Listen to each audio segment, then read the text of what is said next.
I'm the oldest of 9 kids. My dad was a draftsman for Gulf Oil. I was born in 1947. He did not finish high school.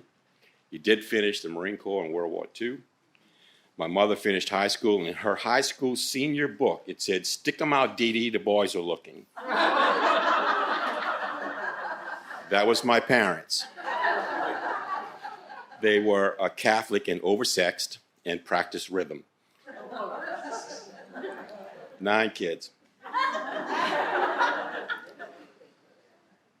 I think I was addicted to making things do with what you had.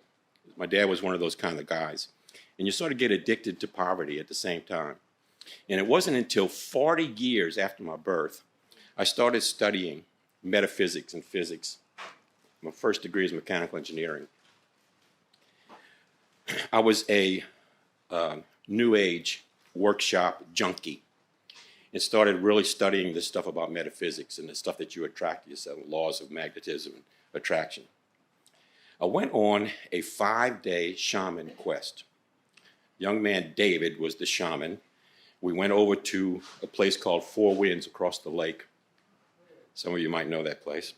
If you're a hippie, you might know that place. Yeah.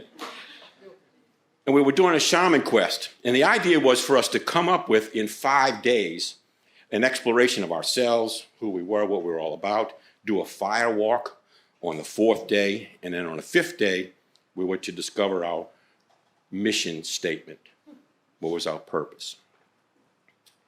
So up until then, I had been living a fairly even medium kind of life as a mechanical engineer in a design firm. And I remember telling my brother once when I was in high school, when I'm 30 years old, I want to be making $30,000. That seemed like a good round number for me. And it was like, man, that's more than Dad ever made in 1 year.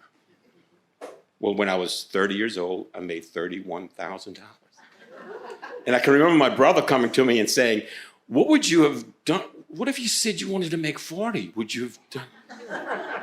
So I didn't even explore that possibility until this shaman quest, this thing that happened. So we did the 4 days.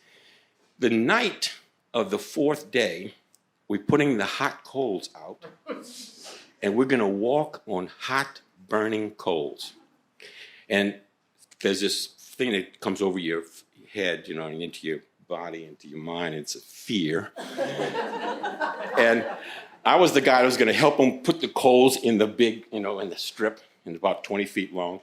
And I can remember stepping back and stepping on a hot coal, and it burned a hole in my heel.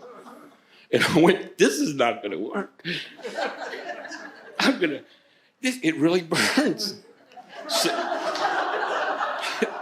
So the shaman gave us the whole thing, what you're supposed to do, and you keep your eyes up, and your high-pitched sound, and you walk quickly across the coals so you will not get burned.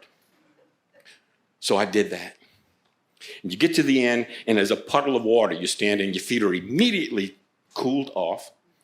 And I got to the other end, and I went, there's nothing burned. I have to do this again. So I did it again. 5 times I did it. They had me on the video going, Mal, you just couldn't get enough of that. What was that all about? I couldn't believe I didn't get burned.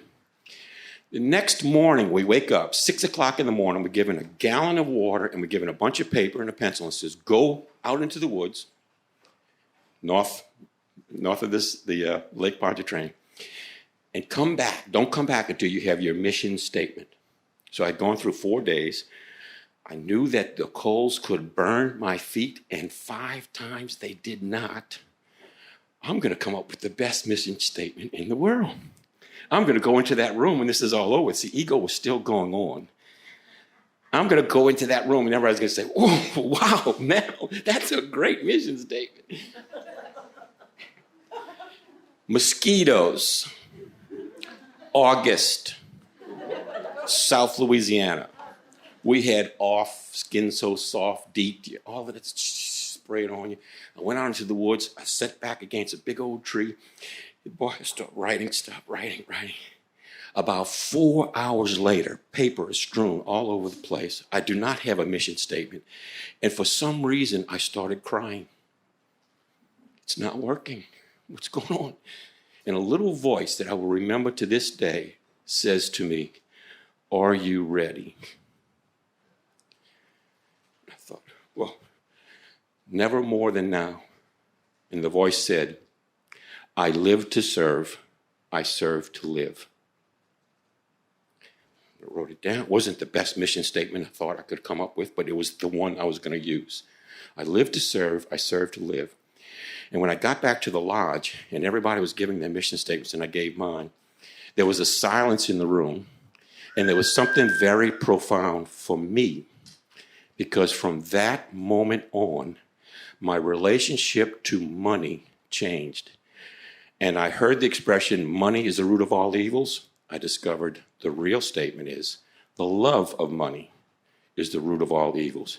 I discovered to find noble work that would attract the money that I would need to do that work. Changed my life forever. I live to serve, serve to live.